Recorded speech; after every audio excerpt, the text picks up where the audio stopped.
Me gustaría hablaros en esta tarde de un tema que es muy, muy importante en la palabra de Dios. Es algo que necesitamos todos cada día de nuestra vida, tanto como lo que comemos o como el aire que respiramos. Es la importancia del amor, ¿no? Lo más importante es el amor. Así decía el título de un libro, que era en realidad un Nuevo Testamento y que yo tenía, que me acompañó antes de mi conversión. Era un regalo de mi madre y que yo tenía allí, sabía que era algo importante por el mensaje, por el título. Lo más importante es el amor. El título lo decía claramente, el amor de Dios. ¿Cómo podríamos vivir sin el amor de Dios? Este amor que nos mantiene vivos, el amor que nos da todo lo bueno de la vida, desde el aire que respiramos hasta las fuerzas para venir en esta tarde aquí a escuchar la palabra de Dios. Lo más importante es el amor de este Dios que nos ama tanto que nos dio al Hijo de su amor, a Jesús. Este Jesús que nos ama tanto que dio su vida por nosotros. Nadie tiene mayor amor que este, poner la vida por los amigos, por los seres queridos. El amor del Espíritu, que está presente en nuestras vidas porque el Espíritu nos ha sido dado y Él derrama el amor de Dios caudalosamente, abundantemente en nuestros corazones. De hecho, cuando la Biblia habla de esto, nos dice que lo más importante es el amor, la causa más profunda de nuestra salvación, la razón por la que somos salvos es el amor de Dios. Si Él no nos amara, no nos hubiera dado, ¿verdad?, a su Hijo amado. De tal manera amó Dios al mundo que ha dado a su Hijo unigénito, para que todo aquel que en Él crea no se pierda, sino que tenga vida eterna. ¿Qué exalta este versículo? El gran amor de Dios como la causa más profunda de nuestra salvación. Por amor, Él nos dio a su Hijo que murió por nuestros pecados para salvarnos en la cruz. Pero también cuando la palabra de Dios se enfoca en nosotros, en nuestras responsabilidades, también nos dice que lo más importante es el amor. No hay ningún mandamiento más importante que el que ames a Dios sobre todas las cosas. No hay, y un segundo que es semejante, ama al prójimo como a ti mismo, ¿verdad? Amar a Dios con todas nuestras fuerzas y con todo nuestro corazón, amar a los demás como a nosotros mismos, y como decía Jesús, amaos, hermanos y hermanas en Cristo, amaos entrañablemente, amaos como yo os he amado, ¿no? Y ahí sí que el listón realmente, el amor al que nos debemos comparar no es el que yo pueda tener por otros, el que pueda tener la persona más cariñosa que conozca, sino que es el amor de Jesús que le llevó a darlo todo, a dar su preciosa vida, esa vida sin mancha ni pecado, para salvarnos de los nuestros. Mirad, había una canción de mi época de los Beatles, ¿verdad?, que dice All you need is love, ¿eh? Todo lo que necesitas es amor, ¿no? Y era una canción muy conocida, que sonaba mucho, y seguramente ese mensaje pues llegó a muchísimos jóvenes, ¿no? All you need is love. Lo que necesitas, todo lo que necesitas es amor. Había un programa que precisamente tenía ese título y que se mantuvo años y años en televisión española, ¿verdad? El programa de Isabel Gemio, presentado por ella, que decía: lo que necesitas es amor. Es así, hermanos, es así. Es así porque lo dice la Biblia, ¿no?, de que lo que más necesitamos es el amor de Dios y lo que más Él espera de nosotros es que amemos de verdad, no de lengua y de palabras, sino de verdad, de corazón. No hace mucho, hubo algo que me impactó, porque vi el poder mediático que tiene el amor. Sin ninguna duda sabemos que la Iglesia sin amor pierde su potencial, ¿no? Pierde su atractivo, pierde todo aquello de lo que el Señor quiere bendecirla y dotarla. Cuando perdemos el amor, nos pasa como aquella iglesia de Éfeso, que decía, el Señor Jesús le decía que tenía muchas cosas positivas, pero que tenía una cosa grave en contra de ella. Tan grave que si no la subsanaba, si no la restauraba, la Iglesia podría ser quitada de su lugar. Es decir, podría llegar a desaparecer como Iglesia. La Iglesia de Éfeso, nada menos que la importante ciudad de Éfeso, capital del Asia Menor, donde había una iglesia tremendamente importante, fundada por Pablo y en la que después también estuvo el apóstol Juan. Pues Juan, por mensaje directo de Jesucristo, le dice: tengo contra ti que has dejado tu primer amor. ¿De qué amor habla? Del amor a Dios, del que hemos hablado hace un momento, del amor a los hermanos, este amor del que Jesús nos dice: amaos unos a otros como yo os he amado.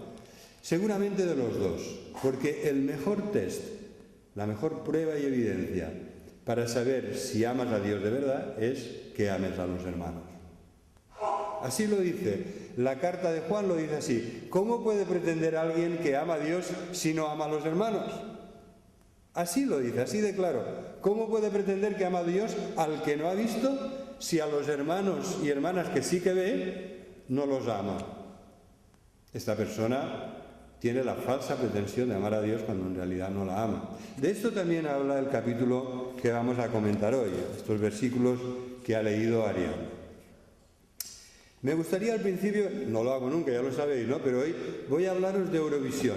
No lo hago nunca porque no es tema habitual, ¿verdad? Pero fue algo que me impactó. ¿Sabéis cómo eligen a los representantes de Eurovisión? Los eligen en ese programa, ¿no?, de jóvenes músicos que forman en la academia y que nos tienen meses y meses allí escuchando a estos jóvenes que han seleccionado previamente con un casting muy grande de candidatos, y que al final se quedan con los mejores, los más guapos, las más guapas, los que cantan mejor, ¿verdad? No sabemos, los criterios están mezclados, pero lo cierto es que me llamó mucho la atención cuando escogieron la canción que nos va a representar. ¿Cómo se llama? Por favor, ayúdame, que no sé si me acordaré. ¿Cómo se llama la canción que nos va a representar? Que cada uno de los finalistas defendía, hicieron una selección, y había algunas muy, muy adecuadas para un festival, mucho más alegres, mucho más de bailar, mucho más apropiadas para presentarse a un concurso del tipo Eurovisión. Pero ganó esta canción, Tu Canción, que es una canción de evangélicos. Aquí yo creo que ya os estoy empezando a sorprender, ¿no? Esta canción es una canción compuesta por dos evangélicos. Silvia Santoro, que ha estado mucho tiempo viviendo aquí en Barcelona, de una familia que vivió mucho tiempo en Uruguay y cuyo padre es uruguayo. Silvia Santoro. Y también Raúl Gómez, que ganó el concurso de La Voz, un chico que canta muy bien, muy buen músico, y que es evangélico de una iglesia de Sevilla, ¿no? Ellos han compuesto esta canción, y a mí me gustaría ahora preguntar por qué ganó. Porque todos cantaban muy bien, porque había canciones mucho más adecuadas que esta para un festival, y por qué ganó precisamente esta canción de amor que se llama Tu Canción, que la cantan dos jóvenes de la academia que se enamoraron, ¿no? Y que todos hablaban de este idilio, de este amor que había surgido entre ellos, que se gustaban y que después se gustaban todavía más, y que todo el mundo hablaba hasta qué punto se había iniciado un idilio entre ellos, ¿no? ¿Por qué ganó esta canción? ¿Alguno estuvo allí ese día de la gran final en la que se decidía? Bueno, algunos padres no es que hubiéramos puesto ese programa, pero cuando el consenso de la familia, de todos los hijos, por unanimidad, sin contar con mi voto, es que sí, que se ha de ver aquello, pues también lo vi, ¿no? Yo también lo vi ese día. Entonces, yo creo que esa canción ganó, te vas a quedar extrañado quizá, o extrañada, ganó por un beso. Por un besito, no llegó a ser ni un beso, fue un besito.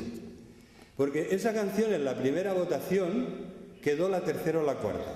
Ahora no recuerdo exactamente, quedó por debajo, en la zona centro. Y había canciones favoritas muy por delante de esta. Pero cuando hubo la segunda vuelta, al acabar tu canción, los dos cantantes y enamorados se dieron un besito. Y yo creo que ese besito tocó el corazón de media España, porque en la siguiente votación, esa canción quedó la primera con diferencia. Realmente el amor es muy importante, el amor tiene un poder tremendo en nuestras vidas. Yo estoy de acuerdo que una de las necesidades básicas del ser humano, como dicen muchos psicólogos, es el amor, sentirse amado, sentirse valorado, sentirse útil, ¿no? Y que sentirse, ¿no? Porque a veces los demás te aman pero no te lo hacen saber y tú no te sientes amado, ¿no? Esto puede pasar, ¿verdad? Puede ser a veces un drama en ciertas familias en las cuales o el padre o la madre o los dos aman mucho a sus hijos pero no se lo saben expresar. Y es difícil, que una madre no lo sepa expresar, muy difícil, pero a veces pasa. Y esas criaturas que son amadas en verdad no se sienten así y eso les produce una carencia importantísima en su vida. Dice un famoso psiquiatra cristiano que realmente para que los niños cuando son pequeños se sientan amados necesitan la mirada de amor de sus padres, necesitan las caricias, el contacto físico adecuado de amor de sus padres y necesitan también tiempo de calidad y en cantidad, porque a veces decimos, bueno, como el tiempo que les doy es de tanta calidad, pues con que les dé 2 minutos al día, os quedaríais realmente muy disgustados y sorprendidos si supiéramos cuál es el tiempo promedio que le dedica un padre aquí en España a sus hijos. En algunas épocas no ha llegado ni a 10 minutos. Bueno, que trabaja para ellos, no me refiero a eso. El padre trabaja para la familia, pero me refiero a tiempo de calidad que el padre le da, que le presta toda la atención a sus hijos. En la vida cotidiana de muchos padres eso no llega a 10 minutos.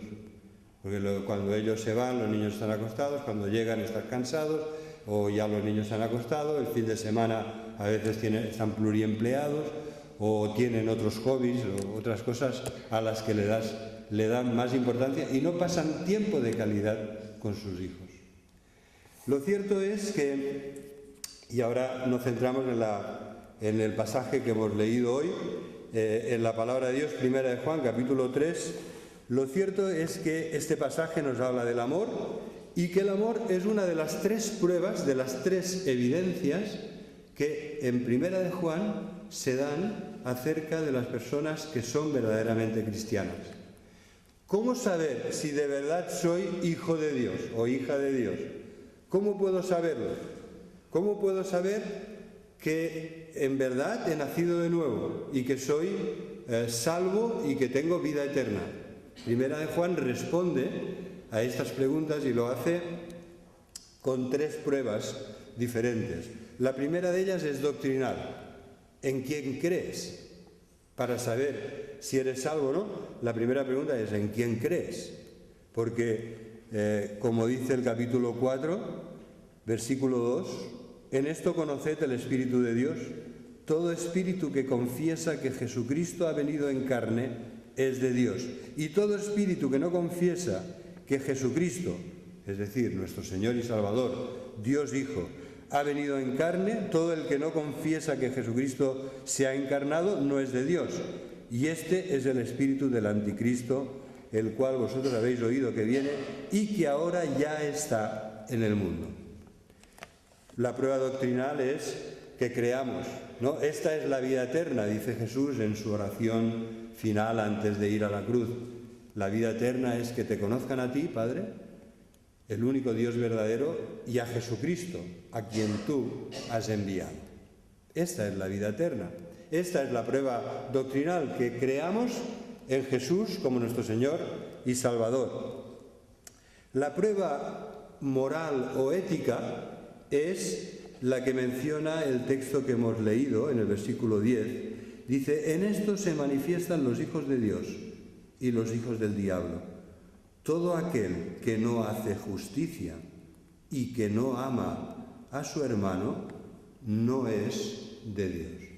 ¿Verdad? Aquí tenemos las 2 pruebas finales, la prueba moral o ética por sus frutos los conoceréis. Aquel que no vive de una forma justa y respetuosa con los demás, aquel que no obedece la santa y justa ley de Dios, aquel que no tiene en cuenta la voluntad de Dios en su vida y vive de espaldas a Dios o indiferente a Dios, no es de Dios. Aquí lo dice más fuerte todavía, ¿verdad? Los hijos de Dios y los hijos del diablo. El que no hace justicia y que no ama a su hermano no es de Dios, es del otro, ¿no? Pertenece a ese ámbito de influencia donde Satanás es el príncipe de las tinieblas de este mundo. Y hoy nos vamos a centrar en el que no ama a su hermano no es de Dios, ¿verdad? Lo más importante es el amor, vamos a centrarnos en esto, y lo primero que vamos a hacer es considerar unas afirmaciones que encontramos aquí en cuanto al amor, al verdadero amor.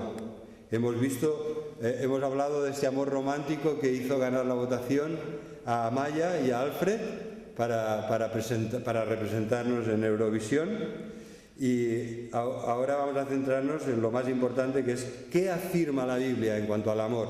La primera afirmación es que debemos amarnos los unos a los otros. Versículo 11. Porque este es el mensaje que habéis oído desde el principio, que nos amemos unos a otros, no como Caín, que era del maligno y mató a su hermano. ¿Verdad? Aquí está llevándonos a los orígenes de todo. Y lo que pasó en los orígenes ya es algo que tiene que ver con esto, ¿no? Con discernir quién es del Señor y quién es del maligno. Caín era del maligno. ¿Por qué? Porque en vez de amar a su hermano, tuvo envidia, lo odió y esto le llevó a matarlo. ¿Verdad? Así como Jesús dijo que el adulterio a veces empieza en una mirada, ¿no? Todo el que mira a una mujer para codiciarla ya adulteró con ella en su corazón. De la misma manera, el asesinato, el homicidio, empieza con el odio. Empieza con una actitud de rabia, de odio hacia aquella persona que, si te dejas llevar, como fue el caso de Caín, vas a hacer daño, puedes llegar incluso a matar. Porque este es el mensaje que hemos oído desde el principio, que nos amemos unos a otros y no como Caín, ¿verdad? Nosotros sabemos, mirad, aquí está clarísimamente esta prueba de carácter moral, espiritual, la prueba espiritual que nos habla, es un test de amor, y nos dice en el versículo 14, nosotros sabemos que hemos pasado de muerte a vida en que amamos a los hermanos. El que no ama a su hermano permanece muerto. Esta es la prueba más fidedigna. Somos del Señor, somos hijos de Dios, hemos nacido de nuevo, somos salvos. Hay amor en nuestra vida. ¿Por qué? Porque la presencia del Dios de amor es amor en nuestra vida. Porque aquellos que son salvados por el Jesucristo que lo hizo por amor, ¿no? Por este Señor y Salvador que nos salvó por amor, reciben su amor y no solamente lo reciben, sino que lo reflejan. Porque además, ¿no? El que ha recibido al Espíritu Santo dice que con él ha recibido el amor de Dios derramado abundantemente en nuestros corazones. El fruto del Espíritu es amor. Así de claro, el fruto del Espíritu es amor. Cuando el Espíritu está presente en nuestras vidas y dejamos que sea el Señor que gobierna nuestra vida, Él produce amor en cada uno de los hijos de Dios.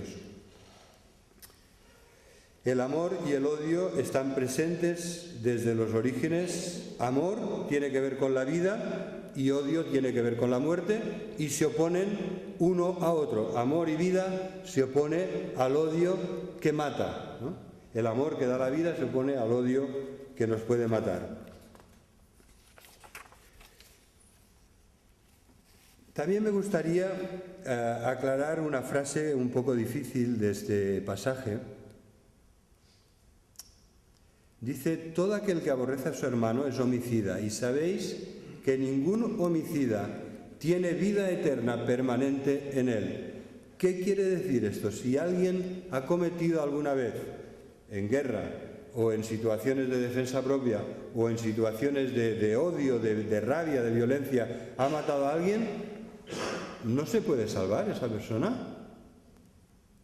Esa persona no tiene... La gracia de Dios no puede actuar en su vida de tal manera que también él sea perdonado y sea salvo, arrepintiéndose de estos pecados terribles que cometió, si fuera el caso de personas que son homicidas, ¿no?, que han cometido asesinatos, como los que hemos vivido mediáticamente, hemos estado sacudidos, ¿no?, por terribles homicidios, el homicidio de este pequeño de Almería, ¿no?, que su madrastra aparentemente realizó con muchas probabilidades de que sea así, ¿no?, según todas las pruebas apuntan a ello. Digo esto porque todavía no se ha celebrado el juicio y no ha sido establecido jurídicamente así, pero parece que todo apunta en esa dirección. ¿Sabéis que la visitó un pastor evangélico, el padre de Mariluz, Juan José Cortés, y de que esa mujer lo echó de casa de mala manera?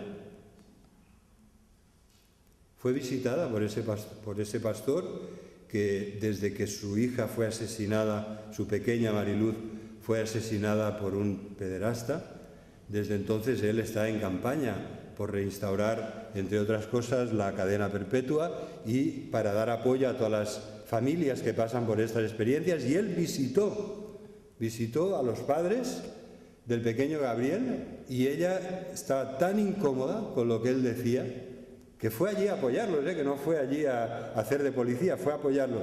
Pero hubo un choque espiritual tan fuerte que lo echó de casa de mala manera. Lo que dice este versículo es que aquellas personas cuya vida está llena de odio, de este odio que lleva al asesinato, al homicidio, esto es incompatible con el amor de Dios. Es lo que dice el versículo. Esto es incompatible con el amor de Dios. No está hablando del caso de un homicida que se arrepienta sinceramente de sus pecados y clame al Señor y llore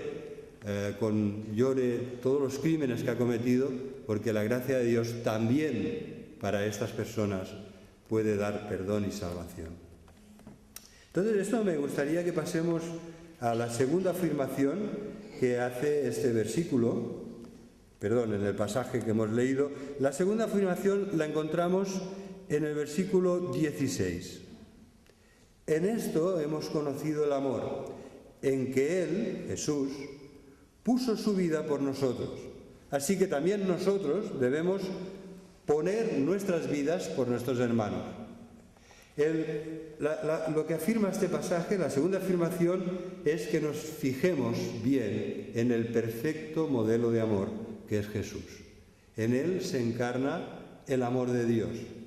El amor de Dios, que es su espíritu, el espíritu del Dios de amor, nos comunica este amor, y este amor se encarna en Jesucristo, que murió para salvarnos, que estuvo dispuesto a cargar, Él que era santo, sin mancha ni pecado, estuvo dispuesto a cargar nuestras maldades y pecados para que nosotros fuéramos sanados, para que nosotros fuéramos salvos. Él es el que estuvo dispuesto a llevar la maldición que merecen nuestros pecados para que nosotros podamos heredar la bendición y compartir la copa de bendición en la Santa Cena. Así que realmente nos conmueve ver este modelo perfecto de amor que es Dios, el Padre que nos da al Hijo de su amor, ¿verdad? ¿Qué padre o qué madre no puede entender que esto es realmente divino, sobrehumano? Dios, para salvarnos, en su perfecta sabiduría sabía que no había otra manera que hacerlo de esa manera, que hacerlo por amor y dándonos lo que más amaba, que era el Hijo de su amor, este Hijo eterno, eternamente engendrado, que había estado en eterna comunión con Él. El Padre, el Hijo y el Espíritu decidieron salvarnos y Jesús voluntariamente vino para dar su vida y para volverla a tomar, que es lo que hemos celebrado el domingo pasado en el culto de resurrección. Yo tengo autoridad, dice Jesús, para poner mi vida y tengo autoridad para volverla a tomar. Y con esto hablaba de la resurrección de entre los muertos. Así que me gustaría que con este modelo perfecto de amor, del Padre que nos da su Hijo, del Hijo que nos da su propia vida para salvarnos, y del Espíritu, que es lo que nos transmite de parte de Dios su esencia, es decir, su amor, delante de este perfecto modelo de amor, Padre, Hijo y Espíritu Santo, me gustaría que ahora hablemos un poco más de los amores humanos. El amor romántico, el amor erótico. Erótico en el buen sentido de la palabra, ¿verdad? La Biblia nos dice que Dios fue el inventor de esto. Creó a Adán y vio que todo era bueno y bueno en gran manera, ¿no? Cuando vio todo lo que había creado, dijo, todo es bueno y en gran manera, es en grado superlativo, pero después vio que hay una frase en la que Dios dice que había una ausencia y que esta ausencia era negativa. Dijo, no es bueno que el hombre esté solo.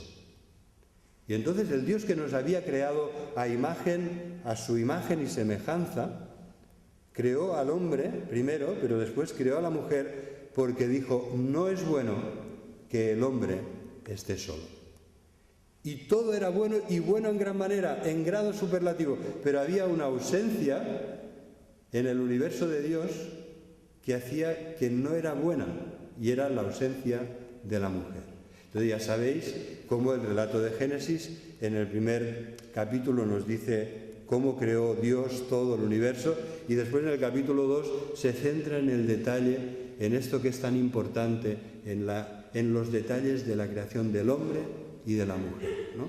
Y de la posición de autoridad y de privilegio y de eminencia en la que Dios ha puesto a los seres humanos en este universo, para que cuidemos de la tierra, para que la administremos, para que crezcamos con la bendición de Dios, podamos cuidar de ella y crecer y multiplicarnos, para que la tierra dé comida para todos, para que haya una distribución más justa y equitativa, para que no explotemos y destruyamos la tierra en la que Dios nos ha puesto, sino todo lo contrario, para que la cuidemos y pueda ser mejor de lo que la hemos encontrado nuestra generación cuando la dejemos. Entonces, en esta situación vemos que realmente el plan de Dios era el hombre y la mujer, ¿no? Y los bendijo Dios y les dijo, creced y multiplicaos, es decir, tened hijos. Ya sabéis que aunque el mundo ha cambiado mucho, esto sigue siendo así. No se pueden tener hombres, no se pueden tener hijos sin un hombre y una mujer, ¿no? Y aunque sean bebés de probeta, tiene que ser con las células del hombre y con las de la mujer, ¿no? Porque este es el plan de Dios, este es el designio de Dios. Ir en contra de esto es negar el propósito de Dios con la creación del ser humano, del hombre y de la mujer. Entonces, lo que quisiera comentar de esto sobre todo es que en el plan de Dios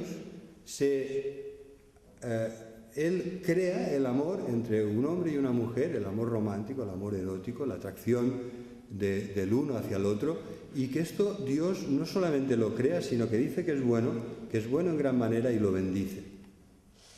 Lo que pasa es que el hombre lo ha pervertido, el ser humano, no digo el hombre, sino la humanidad, hombres y mujeres han pervertido esto tan bonito que Dios ha creado, ¿no? Pero cuando vemos, os comentaba el caso de Eurovisión, de Amaya y Alfred, y de que un besito les hizo, yo entiendo que ese besito les hizo ganar la votación, la segunda, última y definitiva. Cuando digo esto es que Dios aprueba y bendice el amor entre un chico y una chica, entre un hombre y una mujer. La prueba, lo ha creado Él, ¿no? ¿Cómo interpretaríamos el libro de Cantares? Ya sabéis que es un libro que está ahí. Podríamos decir que está en el corazón de la Biblia, ¿verdad? Está ahí, tienes que irlo a buscar, porque está en medio de la Biblia, está al final de los libros poéticos de la Biblia, y es una oda de amor al amor del hombre y de la mujer, del hombre hacia la mujer, de la mujer hacia el hombre, al amor de los que se enamoran, ¿no? Es verdad que esto nos habla del amor de Cristo por la Iglesia, del amor de Dios por su pueblo, es verdad, simbólicamente tiene también esa otra interpretación, pero primariamente tiene la interpretación de que Dios ha creado y bendice el amor entre un hombre y una mujer. Así que nada en contra del amor romántico, del amor erótico que atrae a un hombre y a una mujer. Nada en contra de esto porque Dios lo ha creado. Pero sí que tenemos que decir cuidado a la perversión de este amor. Tendríamos que decir algo así como alto, no a la perversión de este amor. Me gustaría hablaros, aunque sea brevemente, del amor pervertido por los seres humanos. Según un artículo del diario de Nueva York, el diario más antiguo en castellano de los Estados Unidos, hay un artículo firmado por Soledad Vallejos y que dice que una gran parte de personas consumen pornografía. Y lo dice una mujer, que muchas son mujeres. La mayoría lo hace de forma esporádica y su dispositivo preferido es el móvil. El móvil, ¿ya habéis quitado el volumen del móvil? Yo me he olvidado. Ahora solo faltaría que sonara, ¿verdad? Uy.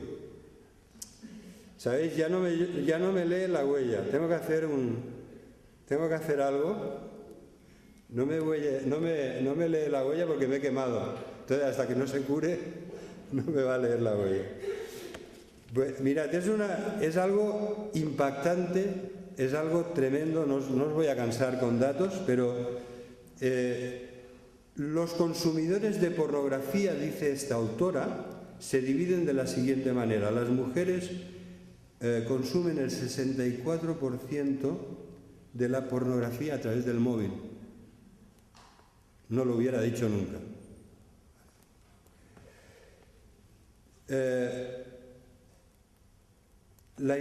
Esto lo que nos viene a decir es que hay más mujeres que consumen pornografía por móvil que hombres, pero las estadísticas generales son otras, ¿no? El 50% de las mujeres a partir de una cierta edad, tal como 56 años, paga por consumir pornografía de forma habitual. No sé si creérmelo, pero lo dice esta estadística.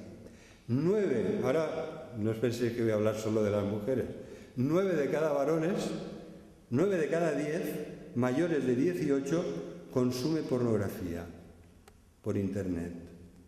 La mayoría no siente culpa. Además, los varones no toman, mucho más que las mujeres, no toman medidas de privacidad al navegar por estos sitios, y también la mayoría son varones los que dicen haber enviado o recibido pornografía a través de chat.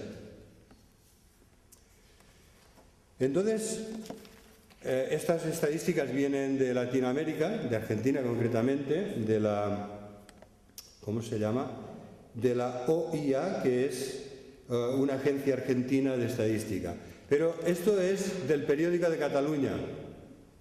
El Periódico de Cataluña nos dice que en Estados Unidos se consumen 17.200 millones de dólares en pornografía anuales, que en el mundo son casi 100.000, 97.000 millones, el negocio que esto genera. Y que 30.000 personas consumen pornografía cada segundo. Esto ya empieza a ponerse... 30.000 personas cada segundo consumen pornografía. Que hay 23.000 millones de visitas al año en un portal que no lo voy a decir, el más famoso. Y que hay 44.000 por minuto solo en este portal de pornografía. Que el 20% de las imágenes son menores de edad. ¿Vale? Es pederastia, o sea, estamos hablando de algo muy grave, delictivo, que tiene que ver con menores.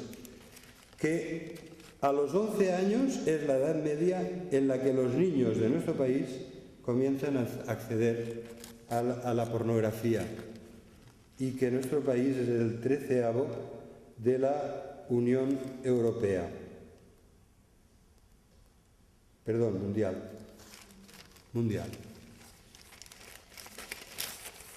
realmente escalofriante, ¿no? El amor de Dios, puro, santo, inmaculado, el amor que Él ha puesto entre un hombre y una mujer y ha bendecido, y después el amor pervertido. El amor que el ser humano ha ido pervirtiendo y haciendo de ello un negocio, una mercancía que se vende, aunque tenga que ver con menores de edad, ¿no? Y aunque sea un delito gravísimo. Entonces, en cuanto a esto, yo quisiera leeros que la palabra de Dios nos previene y nos dice: todas las cosas me son lícitas. Bueno, esto no sería una advertencia, ¿verdad? Esto sería vía libre, todo es lícito. Mirad, esto, cuando Pablo dice esto, lo que está diciendo es que hay personas equivocadas que dicen esto, ¿no? Y como a Pablo le han informado que en la iglesia de Corinto el lema de los libertinos, de los liberales, era que todo les era lícito, Pablo aquí lo que hace es retomar y citar ese lema para rebatirlo. Dice: no todas las cosas convienen, y yo no me dejaré dominar por ninguna. Os aseguro que hay muchas personas dominadas, tremendamente adictas a pornografía por internet, y que esto destruye las vidas. La otra parte del artículo que os he leído del periódico es que hace una relación de todas las actrices de porno que se han suicidado recientemente, o que han tenido circunstancias muy, muy graves de salud. Y era una lista larga, una lista muy larga, porque no es un estilo de vida aprobado por Dios, ni es un estilo de vida sano, y mucho menos para las personas que tienen que vender su cuerpo para ese tipo de producto pornográfico, ¿no? Y el artículo se centraba y mostraba cuán grave puede llegar a ser la pornografía, las personas que se meten en este mundo, para aquellas personas cuán grave puede ser para su salud física, mental, emocional y espiritual, ¿no? La palabra de Dios nos dice, después de decirnos que no todas las cosas son lícitas, ni mucho menos, porque la palabra de Dios, ¿qué hace? Decir: esto es bueno y esto es malo. Esto Dios te lo manda porque es bueno y será muy bueno para tu vida, y esto te lo prohíbe porque es muy destructor, es algo muy destructivo para ti, ¿vale? La palabra de Dios en ningún momento ha dicho que todo es lícito. Esto era el lema de unas personas libertinas de la iglesia de Corinto. Bien, entonces lo que dice este texto es que de la misma forma que el Señor ha creado la comida para el vientre, 1 Corintios 6:13, dice: el cuerpo no es para la fornicación, sino para el Señor, y el Señor para el cuerpo. Y Dios, que levantó al Señor, también nos levantará a nosotros con su poder. ¿No sabéis que vuestros cuerpos son miembros de Cristo? ¿Quitaré pues los miembros de Cristo y los haré miembros de una ramera? De ningún modo. ¿O no sabéis que el que se une con una prostituta es un cuerpo con ella? Porque dice: los dos serán una sola carne. Pero el que se une al Señor, un espíritu es con él. Huid de la fornicación. Cualquier otro pecado que el hombre cometa está fuera del cuerpo, pero el que fornica contra su propio cuerpo peca. ¿O ignoráis que vuestro cuerpo es templo del Espíritu Santo, el cual está en vosotros, el cual tenéis de Dios, y que no sois vuestros, porque habéis sido comprados por precio? Glorificad pues a Dios en vuestro cuerpo y en vuestro espíritu, los cuales son de Dios. El que mira a una mujer para codiciarla, parece que se aplica a todo lo que hemos estado hablando de la pornografía, ¿no? Que el Señor habla de la inmoralidad sexual y dice: esto no consiste solo en tener relaciones ilícitas con alguien, o con una prostituta, o con alguien, sino que esto empieza cuando hacemos un mal uso de nuestras facultades, de nuestra vista, y codiciamos aquello que el Señor nos ha prohibido. El que mira a una mujer para codiciarla ya adulteró con ella en su corazón. Así que, hermanos, os he leído esto, no tenemos tiempo de comentarlo con detalle, pero sí que queda muy claro que somos del Señor, que debemos ser santos porque Él es santo y que esto tiene que ver también con nuestra vida sentimental y sexual, ¿no? Que esto tiene que ver con cómo vivimos todas las áreas de nuestra vida, y este área es un área importante en la que también debemos ser santos porque el Señor es santo, porque le pertenecemos, porque nos ha comprado, porque estamos unidos y somos un solo espíritu con Jesucristo, y porque Él no puede aprobar cuando nos apartamos y consumimos aquello que nos prohíbe o vivimos de una forma que, en vez de glorificarle, lo que hace es ser de escándalo para el testimonio que estamos llamados a dar como hijos e hijas de Dios. Así que el Señor nos ayude a vivir en santidad para su gloria y a vivir en amor. Esto nos lleva a la tercera y última afirmación, y es que el amor se debe expresar de forma práctica. Versículo 16. Hemos conocido el amor en que Él puso su vida por nosotros, y aquí empieza la expresión práctica de amor. También nosotros debemos poner nuestras vidas por los hermanos. El que tiene bienes de este mundo, ¿no? El que tiene dinero, el que tiene bienes, el que tiene una situación económica y material holgada, y ve a su hermano tener necesidad y cierra contra él su corazón, ¿cómo mora el amor de Dios en él? Hijitos míos, no amemos de palabra ni de lengua, sino de hecho y en verdad. Quisiera concluir de esta forma tan práctica. Queridos hermanos, el amor al que el Señor nos llama no es solo un sentimiento de amor, no es solo algo que tiene que ver con nuestra vida interior, no es algo que tiene que ver en cómo me siento o cómo me cae tal o cual persona, sino que tiene que ver cómo me relaciono con los que me necesitan, cómo me relaciono con mis hermanos y mis hermanas de la Iglesia, cómo me relaciono con aquellos que sé que tienen una necesidad en la que yo podría ser útil, en la que yo podría ser de ayuda, ¿no? Porque al final, amar a los demás es dar pedacitos de tu vida, es dar partes de tu tiempo, es darles cariño, es escucharles, es ayudarles de forma práctica, de la forma que podamos y como sepamos, ¿no? Pero el amor es, me gusta esta expresión, es dar pedacitos de nuestra vida.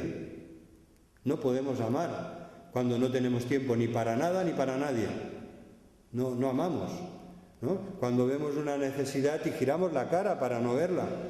Porque aquí lo que está diciendo la palabra es que a veces ha pasado, ¿verdad? Los que lleváis tiempo en el Señor, lo que dice la palabra es que debemos seguir el ejemplo de Jesús, debemos poner nuestras vidas por los hermanos. Esto no quiere decir morir en la cruz por nuestros hermanos, ya lo hizo el Señor por todos nosotros. Esto quiere decir dar pedacitos de nuestra vida. Esto quiere decir que debemos compartir lo que tenemos, lo que somos.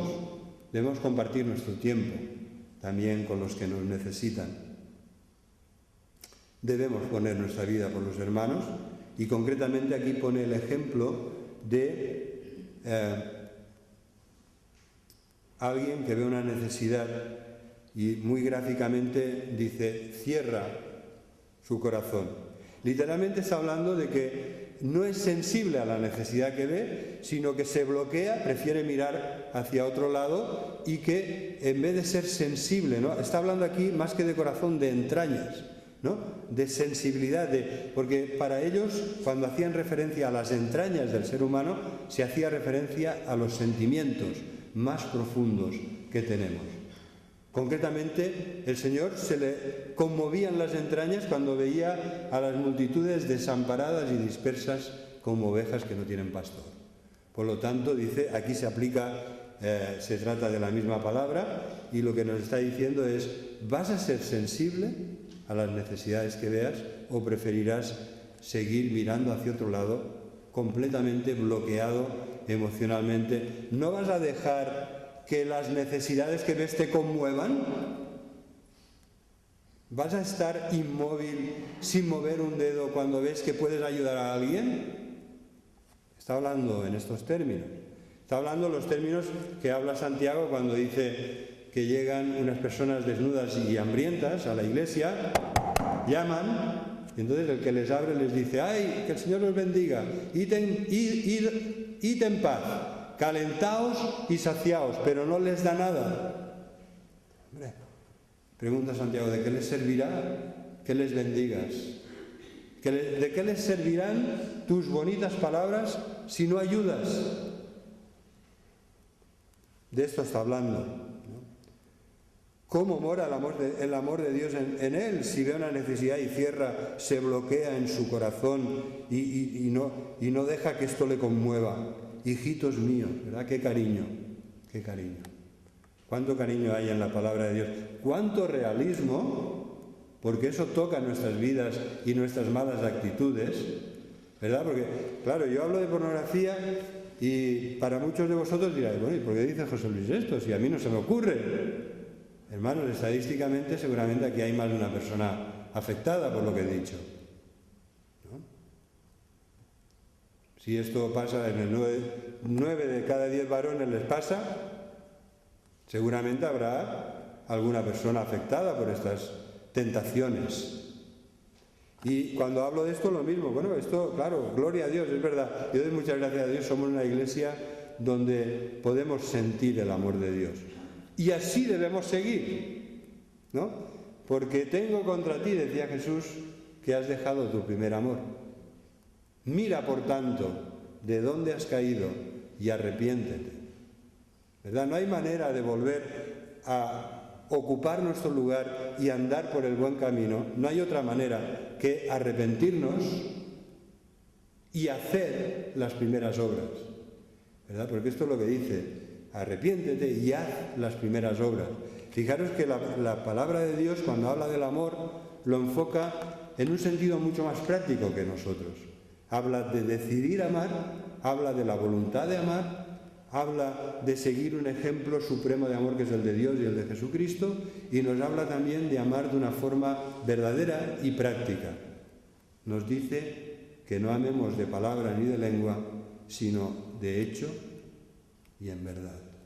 Que el Señor nos ayude a que sea así. Amén.